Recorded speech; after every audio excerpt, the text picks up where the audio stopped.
Hello साथियों, नमस्कार। Welcome my YouTube channel smart education है। मैं उज्जवल कुमार आप सभी का स्वागत करता हूं अपने यूट्यूब चैनल के प्लेटफॉर्म पर। तो साथियों, जैसा कि आप सभी को पता है, यहां पर ईवीएस और अब सीडीपी के भी प्रैक्टिस सेट चालू हो चुके हैं। तो आज हम ईवीएस का प्रैक्टिस सेट लेकर आए हैं। 16 नंबर का ये प्रैक्टिस सेट होगा और ये प्रीवियस ईयर से क्वेश्चन पेपर से रिलेटेड है, यानी कि आज हम प्रैक्टिस सेट हल करने वाले हैं। प्रीवियस ईयर का ही एक प्रैक्टिस सेट है, ठीक है, उसको हल करेंगे क्योंकि प्रीवियस ईयर से सारे क्वेश्चन बनते हैं। आप लोग ज्यादा से ज्यादा प्रैक्टिस करिए, उन्हीं से आपको क्वेश्चन देखने को मिलेंगे। सीटेट में कुछ नया, कुछ ज्यादा इतना नहीं, बस क्वेश्चन को घुमा करके उसी को नया बना करके पूछा जाता है। ठीक है, आगे बढ़ते हैं, चलते हैं और अपनी क्लास को स्टार्ट करते हैं। तो चलिए स्टार्ट करते हैं और पहला क्वेश्चन देखते हैं।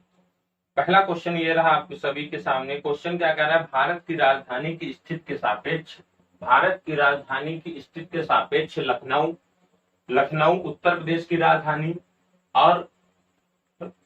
और जयपुर राजस्थान की राजधानी की दिशाएं क्रमशः हैं। किसके सापेक्ष? यानी कि जो भारत की राजधानी कौन? दिल्ली। ठीक है, भारत की राजधानी कौन? दिल्ली। अब दिल्ली के सापेक्ष यानी यहाँ पर हो जाएगा आपका लखनऊ। ठीक है, ये उत्तर प्रदेश की हो गई राजधानी। किसकी हो गई? उत्तर प्रदेश की। अब और इधर क्या हो जाएगा आपका? राजस्थान। ये किसकी? यानी कि जयपुर। ठीक, तो ऑप्शन आप सभी के सामने है। उत्तर पूर्व, उत्तर पश्चिम, उत्तर पूर्व, उत्तर पश्चिम, दक्षिण पूर्व, दक्षिण पश्चिम और दक्षिण पश्चिम, दक्षिण पूर्व। और ऑप्शन ऑप्शन क्या कह रहा है? उत्तर पश्चिम, उत्तर पूर्व। तो बताइए इसका राइट आंसर क्या हो जाएगा? अब देखिए, चार दिशाएं होती हैं, उत्तर, दक्षिण, पूरब, पश्चिम। ठीक है, चार दिशाएं होती हैं, चार दिशाएं। अब चार मुख्य दिशाओं को चार मध्यवर्ती दिशाओं में विभाजित किया जाता है। ये और ये चार मध्यवर्ती दिशाएं हो गई। ये उत्तर पूरब हो गए, पूर्व दक्षिण पूरब हो गए, या पूरब दक्षिण कह लो। पश्चिम दक्षिण हो गए और उत्तर पश्चिम हो गए। तो ये ऐसे इस तरीके से हो जाएगा आपका, और ये हो जाएगा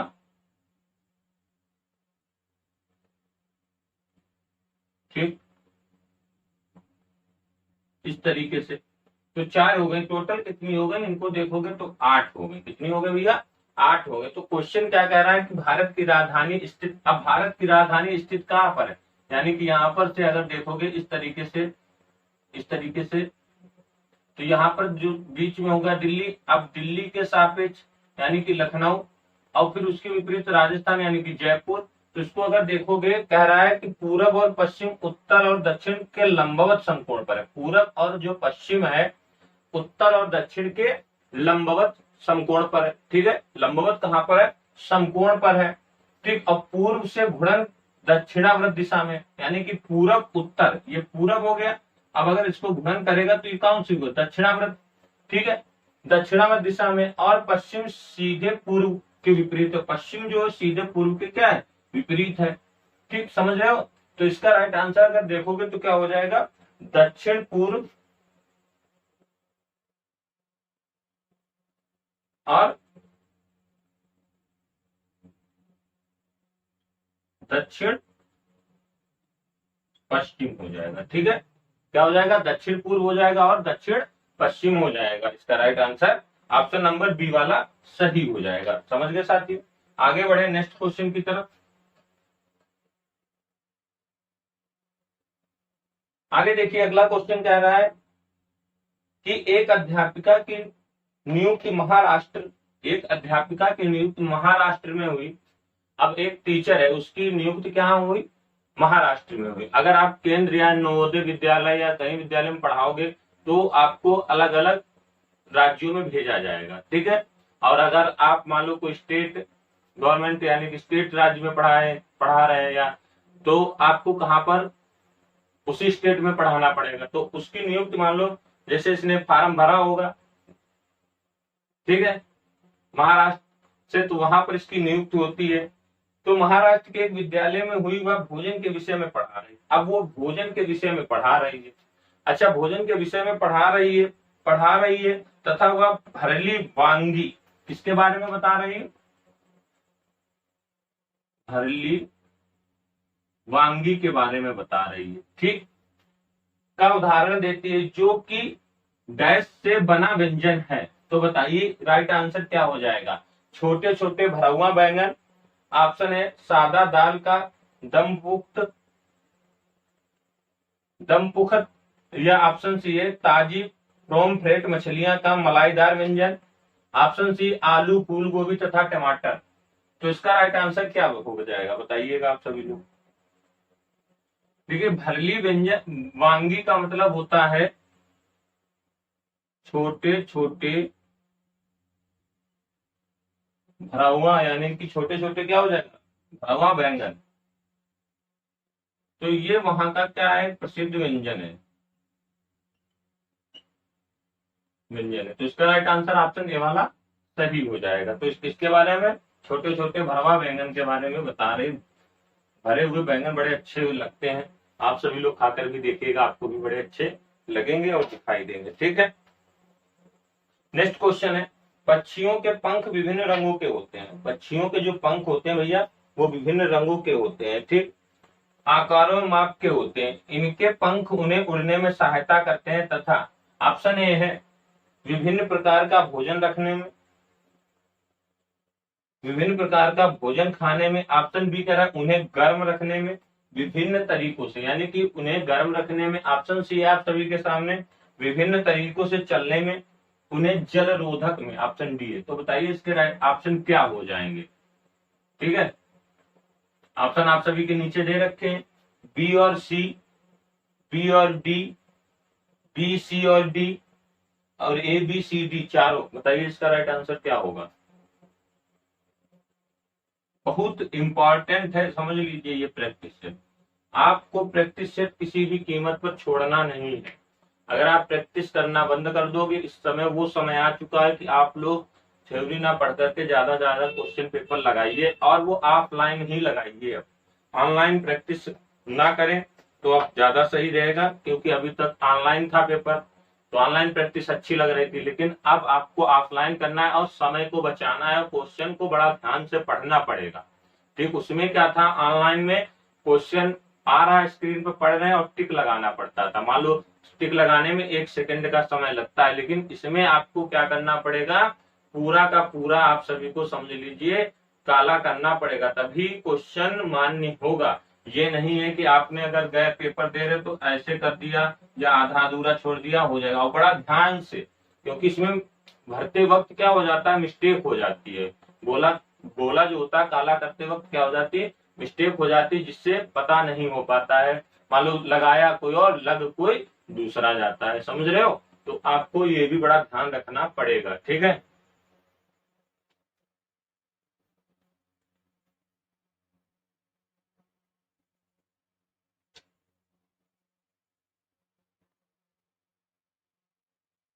तो समझ रहे हो ना साथी, आपको ये भी बड़ा ध्यान में रखते हुए काम करना है। तो क्वेश्चन बताइए इसका आंसर क्या हो जाएगा।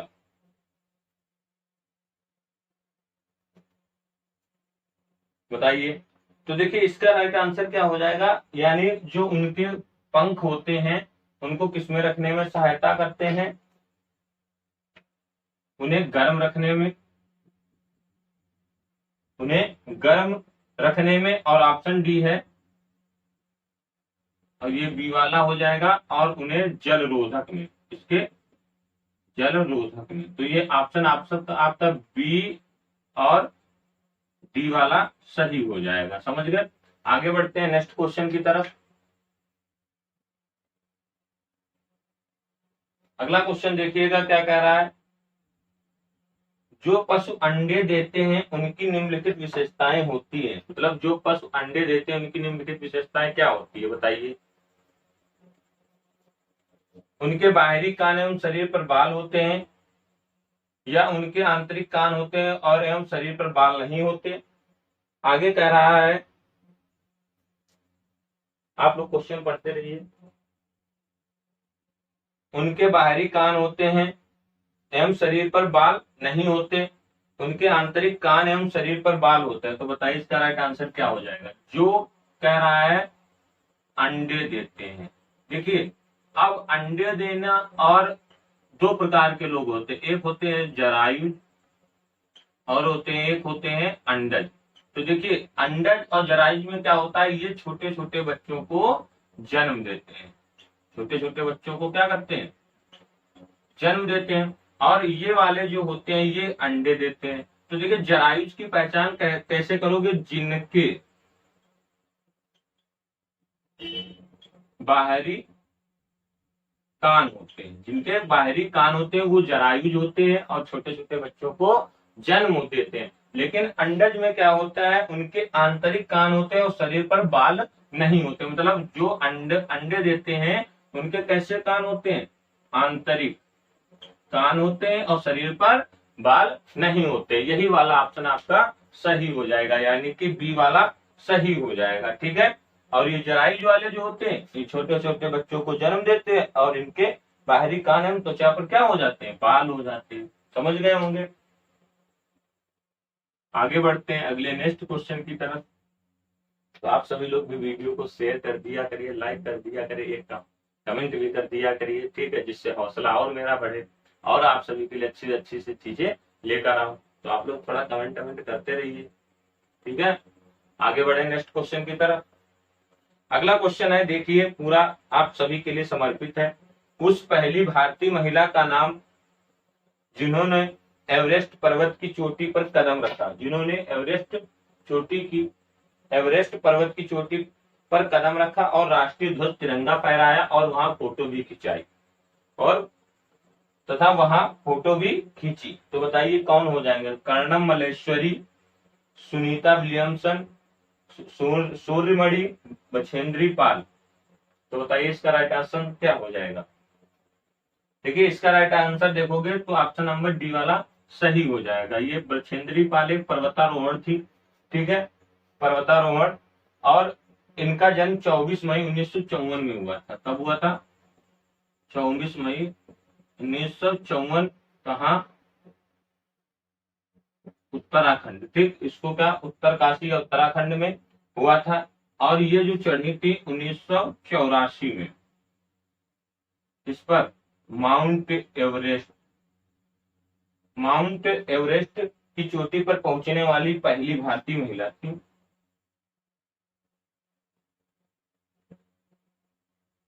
और वहां पर चढ़ करके इन्होंने फोटो भी खिंचाई। और आप बताइए माउंट एवरेस्ट की ऊंचाई कितनी है और ये कहाँ स्थित है, ये आपसे क्वेश्चन है। माउंट एवरेस्ट की ऊंचाई कितनी है और ये कहाँ पर स्थित है, इसका आंसर आप सभी को कमेंट करके बताना है। इसका right answer option number D वाला सही हो जाएगा। आगे बढ़ते हैं अगले क्वेश्चन की तरफ। देखिए अगला क्वेश्चन है आपकी स्क्रीन पर ये रहा कि निम्नलिखित में कौन सा कथन मणिपुर से संबंध में सही है। अब मणिपुर के संबंध में बताइए, मणिपुर के बारे में कौन सा कथन सही है। देखिए मणिपुर के बारे में बताना है। मणिपुर का अर्थ है रत्नों की भूमि। मणिपुर का अर्थ है रत्नों की भूमि। ऑप्शन बी कह रहा है लावनी मणिपुर का लोक नृत्य है। लोकटक झील गोलाकार तैरने वाले दलदलों के लिए जानी जाती जिसे फुमदी कहा जाता है। और ऑप्शन डी कह रहा है आप सभी के लिए है मणिपुर बांस के उत्पादों का सबसे बड़ा उत्पादक है।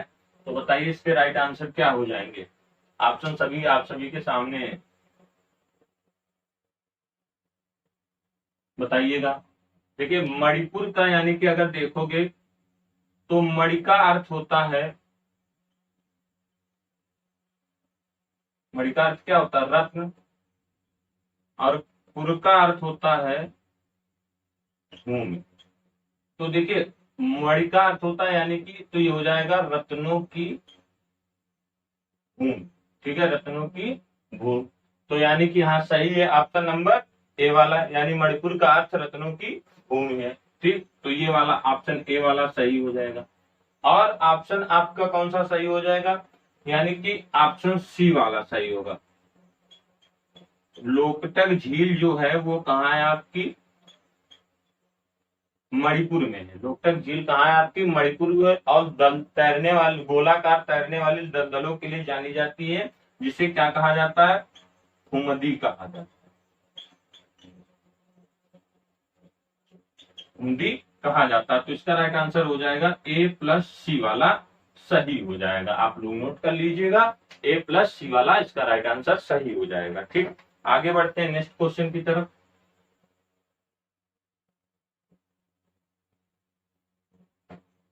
अगला क्वेश्चन देखिए और आंसर दीजिए, क्या हो जाएगा इसका राइट आंसर।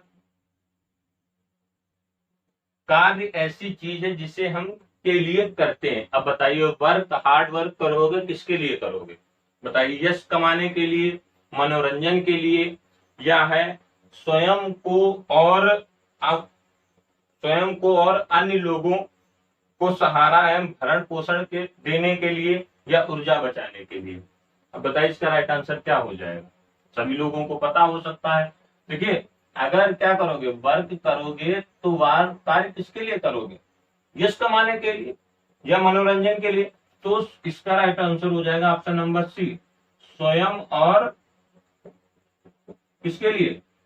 दूसरों यानी अन्य लोगों को सहारा, अन्य लोगों को क्या कर सकोगे? अब यार वर्क यार करोगे तो किसके लिए करोगे? अपने लिए करोगे, स्वयं के लिए और अपने माँ बाप को सहारा देने के लिए नहीं करोगे। घर वालों के लिए, रिश्ते नातेदारों को सहारा देने के लिए वर्क करना पड़ता है, और भरण पोषण के लिए। तो इसका right answer option number C वाला सही हो जाएगा। ठीक, ना कि ऊर्जा बचाने। भाई कोई वर्क करोगे तो ऊर्जा खत्म होती है। अब जैसे मैं ही पढ़ा रहा हूँ आप सभी को, तो मेरी ऊर्जा क्या हो रही है? समाप्त हो रही कि नहीं हो रही? तो बस इसी को सोच करके आप लोग थोड़ा वीडियो को लाइक करिए, शेयर कीजिए और हमारे यूट्यूब चैनल को ज्यादा से ज्यादा सब्सक्राइब कीजिए।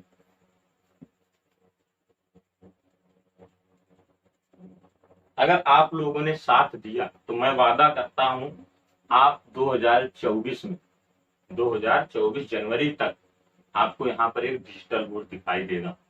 बस आप लोग अगर हमारे चैनल के साथ बने रहेंगे तो आपको बहुत जल्द एक डिजिटल बोर्ड दिखाई देगा और मजा आएगी पढ़ने। यह आपसे मेरा वादा है। और फिर नहीं तो फिर आपका काम तो चल ही रहा है, मैं तो अपना काम चलाएगा। ठीक है, अगला क्वेश्चन है, हाथियों के झुंड के बारे में निम्नलिखित में कौन सा कथन सही है? बहुत सा सरल है क्वेश्चन, ये बार बार पूछा जाता है और आप सभी लोग बता लेते हैं, और लेकिन कुछ लोग गलत भी हो जाता है। तो बताइए, उनके झुंड में हमेशा 2 या 2 से अधिक नर हाथी होते हैं। ऑप्शन बी कह रहा है उनके झुंड में सारे नर हाथी होते हैं तथा हाथी बच्चे मादा हाथियों के साथ रहते हैं। ऑप्शन सी कह रहा है नर हाथी झुंड में के साथ 14 से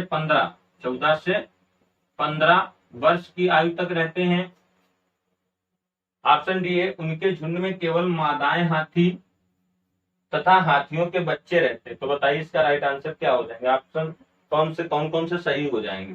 देखिए, हाथियों के बारे में अगर बात आई है तो हाथी जो होते हैं उनके झुंड में क्या होता है, जो मादाएं होती हैं वो उनकी सरदार होती है। क्या होती है?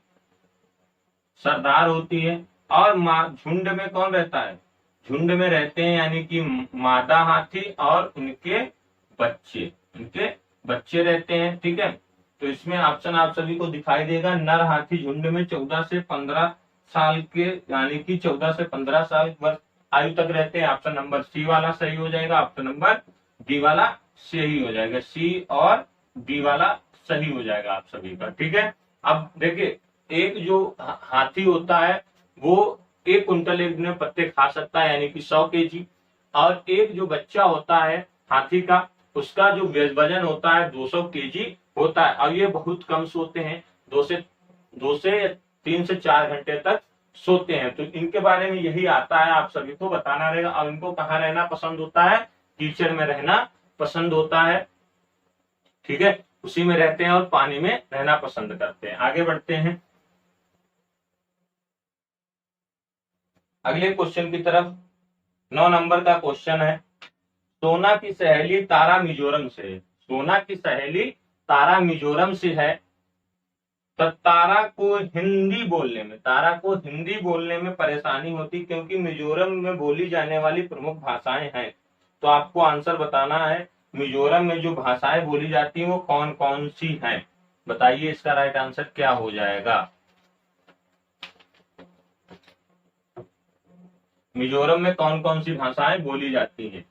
तो खासी, असमी, मीजो, ऑप्शन बी है meso, Lushai, cookie, option C है मेतलान, अंग्रेजी, या भाव या बंगाली। तो बताइए इसका राइट आंसर कौन सा हो जाएगा?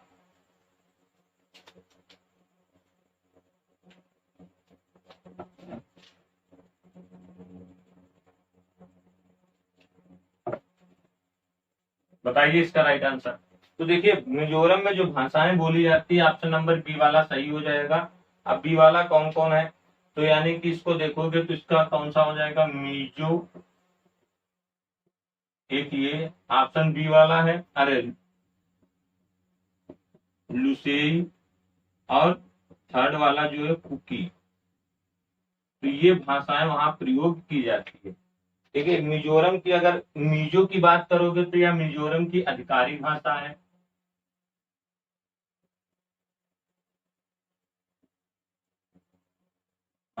ठीक है। लुसेई जो होती है इसे लाई के नाम से भी जाना जाता है। किसके नाम से? लाई के नाम से जाना जाता है। ठीक है, तो लाई के नाम से भी जाना जाता है। और लुसेई जाति का समूह द्वारा, यानी लुसेई जो ये भाषा बोली जाती है लुसेई जातीय समूह के द्वारा बोली जाती है। कुकी जो भाषा होती है कुकी, या विभिन्न तिब्बती, मतलब या विभिन्न प्रकार के जो वहां पर तिब्बत वर्मी, ठीक है, तिब्बत वर्मी भाषाओं को शामिल करने वाला शब्द है। तिब्बत वर्मी भाषाओं को शामिल करने वाला, ठीक है, शामिल करने वाला शब्द है कुकी। समझ गए होंगे। तो ये तीन भाषाएं वहां यूज की जाती हैं। तो इसका right answer option number B वाला सही हो जाएगा। आगे बढ़े अगले क्वेश्चन की तरफ, थोड़ा फास्ट करने की कोशिश करते हैं। आप लोग कमेंट किया करो भाई अगर वीडियो आप तक पहुंचती है। अगला है पेट्रोलियम तथा कोयले में अनवनीकरण ईंधन कहा जाता है क्योंकि ये प्रदूषण फैलाते हैं, महंगे होते हैं। ऑप्शन सी कह रहा है प्रभाजी आसवन के द्वारा प्राप्त किए जाते हैं। ऑप्शन डी कह रहा है कि बनने में कई वर्ष लग जाते हैं। अनवनीकरण ईंधन कहा जाता है क्योंकि, अब देखिए अनवनीकरण की बात आ जाए तो इसकी right answer option number D वाला सही हो जाएगा क्योंकि इनको बनने में कई वर्ष लग जाते हैं। ठीक है, नवीनीकरण संसाधन वे जिनके पास सीमित भंडार है, नवीनीकरण संसाधन जिनके पास सीमित, अब जैसे पेट्रोल हो गया, आपका पेट्रोल हो गया, डीजल हो गया, कोयला हो गया, तो इनके आपके पास सीमित भंडार है। अब अगर ये एक बार समाप्त हो जाएंगे तो इनको पुनः क्या नहीं किया जा सकता है, नवीनीकरण नहीं किया जा सकता है। और इनको नवीनीकरण करने में हजारों कई वर्ष लग जाते हैं। तो इसका राइट आंसर देखोगे आपको क्या हो जाएगा, बनने में कई साल लग जाते हैं। जैसे कोयला, पेट्रोल, ये सब प्राकृतिक गैस, ये सब कैसे नेचुरल है, इनको मानव द्वारा बनाया नहीं जा सकता है। ठीक है, ये जमीन से यानी कि प्राप्त होते हैं, भूमि से प्राप्त होते हैं और इनको बनने में कई वर्ष लग जाते हैं। इसीलिए ये चीजें क्या होती है, महंगी होती हैं। ठीक है, आगे बढ़े अगले क्वेश्चन की तरफ। पर्वतारोही अपने साथ ऑक्सीजन सिलेंडर ले जाते हैं क्या उन्हें, क्योंकि उन्हें इसकी जरूरत होती है। इसलिए इनकी जरूरत होती है, बताइए इसका राइट आंसर क्या हो जाएगा। खाना पकाने के लिए, अपने को गर्म रखने के लिए, सांस लेने के लिए, टेंट लगाने के लिए। अब देखिए अगर पर्वतारोही की बात आई है तो अगर आप पहाड़ पर कभी चढ़ाई चढ़े होंगे या कहीं घूमने गए होंगे तो वहां पर क्या होने लगता है, आप जितनी ऊंचाई पर जाओगे वहां का ऑक्सीजन लेवल कम होता चला जाएगा। तो इसका राइट आंसर देखोगे तो वहां के लिए किसके लिए लेकर जाते हैं, सांस लेने के लिए। ठीक है, सांस लेने के लिए जाएंगे। आप जितनी ऊंचाई पर जाओगे तो ऑक्सीजन लेवल क्या होता चला जाता है, कम होता चला, जितने पर्वतारोही होते हैं इसीलिए वहां पर अपने साथ ऑक्सीजन सिलेंडर लेकर जाते हैं। समझ गए साथियों। आगे बढ़ते हैं नेक्स्ट क्वेश्चन की तरफ। क्वेश्चन नंबर पढ़िए कि अरब सागर के 3 भारतीय तटवर्ती प्रदेश राज्य हैं, अरब सागर के। ठीक है, बताइएगा आंसर क्या हो जाएगा। अरब सागर के ये वाले हिस्से के पूछ रहा है, ठीक है।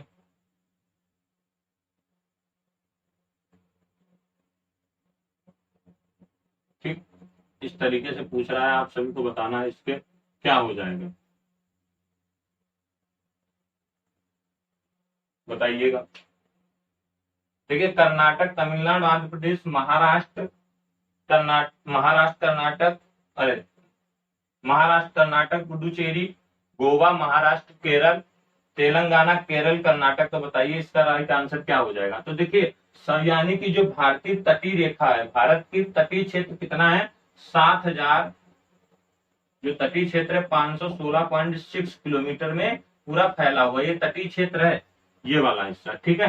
तो 7,516.6 किलोमीटर तक फैला है। भारत के तटीय क्षेत्र में कितने राज्य हैं, 9 राज्य हैं और 4 केंद्र शासित प्रदेश हैं। कितने हैं, 9 राज्य और 4 केंद्र शासित प्रदेश है। तो इसका राइट आंसर क्या हो जाएगा, ऑप्शन नंबर यानी कि गोवा और महाराष्ट्र और आपका केरल। तो ये अरब सागर हो गया, यहाँ पर है बंगाल की खाड़ी और ये है हिंद महासागर, ठीक है।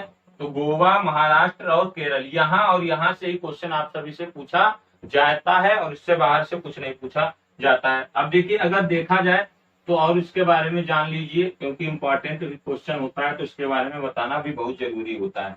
तटीय क्षेत्र वाले राज्य,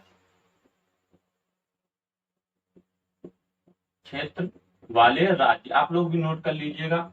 अब अगर तटीय क्षेत्र वाले राज्य की बात करोगे तो गुजरात, गोवा, ठीक है, गुजरात, गोवा, महाराष्ट्र, कर्नाटक, ठीक है, केरल, तमिलनाडु, ठीक, आंध्र प्रदेश, ये आपके तटीय क्षेत्र वाले राज्य हैं, ठीक है। आंध्र प्रदेश,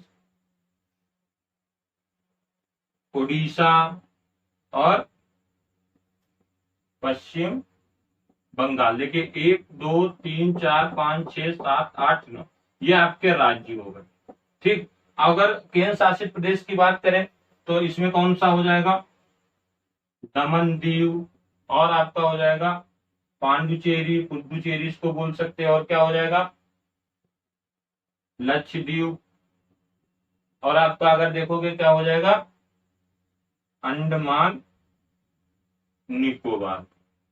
तो ये हो गए 4 आपके, ये क्या हो गए 4 हो गए जो केंद्र शासित प्रदेश हैं, ठीक, समझ गए।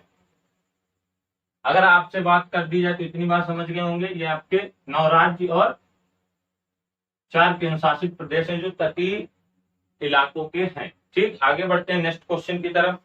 राजस्थान का पारंपरिक नृत्य जिसमें घूंघट वाली महिला नृत्य गानाएं सिर पर 7 से 9 पीतल के घड़ों को संभालते ही कहलाता है। बताइए इसका राइट आंसर क्या हो जाएगा, बताइए फटाफट। कालबेलिया, कथक, टेहर कली, भवाई। तो इसका right answer option number C वाला हो जाएगा, 13 कली, ठीक है, ये वाला आपका राइट आंसर हो जाएगा, ठीक है। आगे बढ़ते हैं नेक्स्ट क्वेश्चन की तरफ। अब आ गया है मधुबनी के बारे में, क्वेश्चन पढ़िए। मधुबनी एक प्रसिद्ध है, झील है, राजस्थान में, बिहार में, बिहार की साल है, आंध्र प्रदेश की बनी हुई साड़ी है, ठीक है ना। बिहार में एक प्रकार का लोक कला चित्रकारी है, ऑप्शन ई है। बिहार का एक स्थान है। तो मधुबनी क्या है, कहां से रिलेटेड है, बताइए आप सभी को बहुत जल्दी। मधुबनी, मधु की बनी, कहां से, बिहार से, कहां से, बिहार, मधु की बनी। अब मधु, मधु से अगर जानोगे तो यानी कि यहाँ पर किसका क्या जाता है, अक्टूबर से नवंबर के बीच मधुमक्खियां जो होती हैं, ठीक है, वो अपना क्या करती, बिहार के लिए होता है कि नहीं, शायद छत्ता बनाती है, तो उनका वो कौन सा होता, अनुकूलतम समय होता है। तो मधु की बनी मधुबनी, मधु की बनी मधुबनी, तो क्या हो जाएगा बिहार की एक प्रकार की लोक कला या चित्रकारी है। तो ऑप्शन नंबर डी वाला और ई वाला, यानी कि बिहार में एक स्थान है मधुबनी, जिसे मधुबनी मिथिला के नाम से, जो सीता से रिलेटेड है, मिथिला की राजकुमारी कौन, सीता, उनसे रिलेटेड है, तो ये एक स्थान है। तो इसका राइट आंसर ऑप्शन सर कौन सा हो जाएगा, option number D plus D और ई वाला सही हो जाएगा। ठीक है, आगे बढ़े अगले क्वेश्चन की तरफ। निम्नलिखित में कौन सी विधियां पर्यावरण अध्ययन के संपादन में प्रभावी हो सकती हैं, बताइए राइट आंसर, फटाफट कमेंट कीजिए इसका राइट आंसर। चाक एवं टाक विधि, व्याख्यान विधि, भूमिका निर्वहन या कहानी सुनाना, बताइए इसका राइट आंसर क्या हो जाएगा। तो देखोगे इसका राइट आंसर ऑप्शन कौन सा हो जाएगा, सी प्लस सी और डी वाला राइट आंसर हो जाएगा, यानी कि भूमिका निर्वहन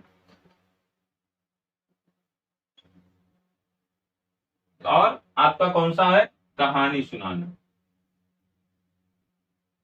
देखिए भूमिका निर्वहन की अगर बात करोगे तो यह विभिन्न दृष्टिकोण से सक्रिय भागीदारी और कल्पना और सम्मान प्रोत्साहित करता है। भूमिका अगर किसी बच्चे की होगी तो उसको प्रोत्साहित करेगा और उसको यानी कि कल्पना करेगा और यानी समझ प्रोत्साहित करता है। अगर कहानी सुनाना, अगर बच्चा कहानी सुनता है और कहानी के माध्यम से सीखता है, क्योंकि बच्चे को अगर कहानी सुनाई जाती है तो बहुत इंटरेस्ट होकर के पढ़ाई करता है। अगर आप एक टीचर हैं बनेंगे भविष्य में तो आप बच्चों को भी पढ़ाएंगे तो उनको कहानी के माध्यम से समझाइए। बच्चा कह दी कि पुराने जमाने में ये हुआ करता था, फिर ऐसे होता था, फिर अगर किसी कहानी को सुनाओगे, एक राजा थी एक रानी, हो गई कथम कहानी, होता है कि नहीं होता, ठीक। तो बच्चे बड़े, अगर आप कहानी सुनाओगे तो कह दो एक राजा एक रानी, फिर बच्चे अपने आप बोलते हैं, हो गई खत्म कहानी, हो गई खत्म कहानी। तो इसी तरीके से अगर बच्चे को कहानी के माध्यम से पढ़ाओगे तो उनके अंदर क्या होगा, अवलोकन करेंगे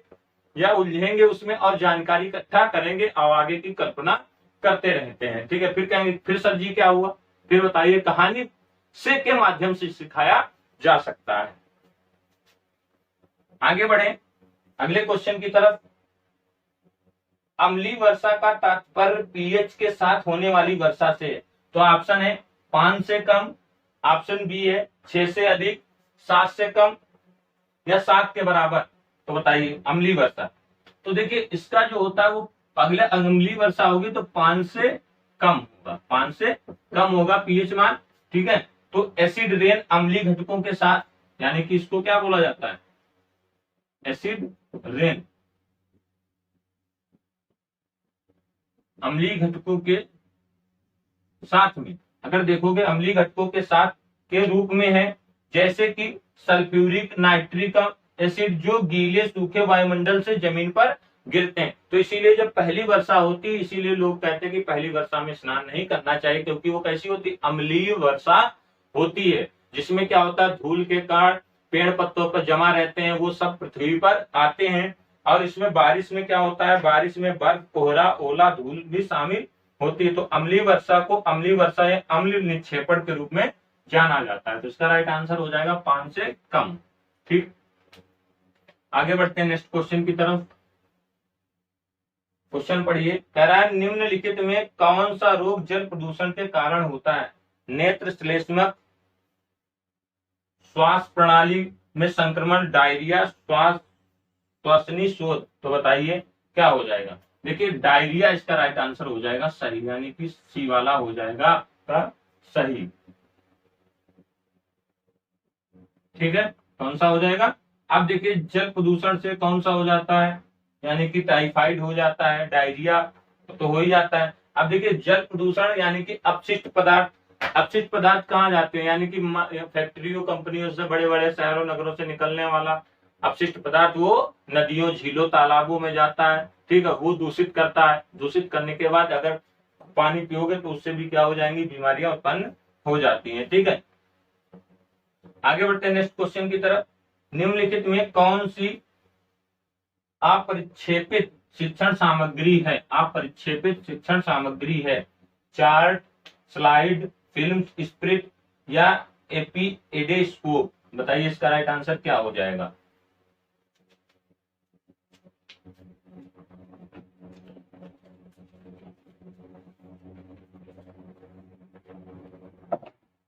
बताइए इसका राइट आंसर क्या हो जाएगा।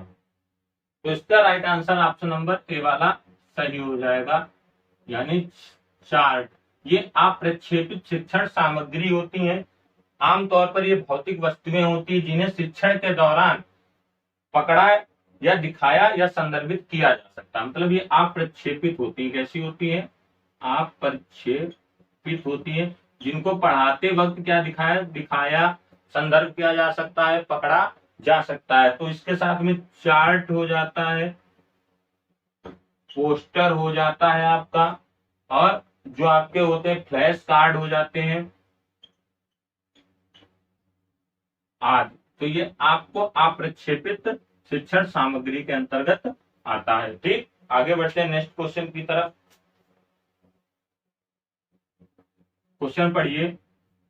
ईवीएस की पाठचर्या की रूपरेखा बनाई गई है। ईवीएस पाठचर्या की रूपरेखा बनाई गई है अधिगम के संरचनात्मक प्रत्यक्ष यानी परिप्रेक्ष्य में, अधिगम के समकालीन परिप्रेक्ष्य में, अधिगम के अनुचिंतनीय परिप्रेक्ष्य में, अधिगम के सामाजिक रचनावाद के परिप्रेक्ष्य में। तो देखिए इसका राइट आंसर कौन सा हो जाएगा, बताइए। जो देखिए शिक्षण सामग्री बनाई गई यानी कि खोज रूपरेखा बनाई गई है, वो अधिगम के सामाजिक रचनावाद के परिप्रेक्ष्य में बनाई गई। तो इसका right answer option number D वाला सही हो जाएगा। अगर देखिए किसके यानी कि सामाजिक, अब बच्चा जो होता है बहुत सारी चीजें समाज से सीखता है, तो सामाजिक रचनावाद के परिप्रेक्ष्य में मिलकर के बनाई जाती हैं। ठीक है, आगे बढ़ते हैं अगले क्वेश्चन की तरफ। इस सेशन का लास्ट क्वेश्चन होगा। कक्षा में ईवीएस विषय का संपादन करते समय शिक्षण को निम्नलिखित में से किससे बचाना चाहिए। अब देखिए अगर कक्षा में ईवीएस का पाठ पढ़ाया जा रहा है तो संपादन करते समय शिक्षण में निम्नलिखित किससे बचाना चाहिए। समूह चर्चा से, स्कूल आधारित आकलन से, छात्रों द्वारा सही उत्तरों पर जोर देना, सामुदायिक स्थानों का भ्रमण। तो देखिए ईवीएस के बारे में अगर पढ़ाया जा रहा है तो आप समूह चर्चा कर सकते हो, सही है। स्कूल आधारित आकलन भी कर सकते हो, सही है। और छात्रों द्वारा सही उत्तरों पर जोर देना, ये कुछ अजीब लग रहा है। ठीक है, और ऑप्शन डी है सामुदायिक स्थानों का भ्रमण करना, यानी कि जहां पर कुछ चीजें हमें सीखने को मिले वो कह रहा है। ठीक, तो इसका राइट आंसर आपका कौन सा हो जाएगा, छात्रों द्वारा सही उत्तर पर जोर देना। ठीक है, तो इसका राइट आंसर ऑप्शन सी वाला सही है कि बच्चों को इससे बचाना चाहिए। ठीक है, समझ गए साथियों। तो ये थे 20 क्वेश्चन जो हमने आप सभी को हल करवा दिए। कैसा लगा सेशन? अच्छा लगा हो तो वीडियो को लाइक करिएगा, शेयर कीजिएगा और हमारे यूट्यूब चैनल को सब्सक्राइब जरूर कीजिएगा। कल मिलेंगे अपनी इसी तरीके से एक और नई क्लास के साथ में। तब तक के लिए प्यारे साथियों, जय हिंद, जय भारत, नमस्कार।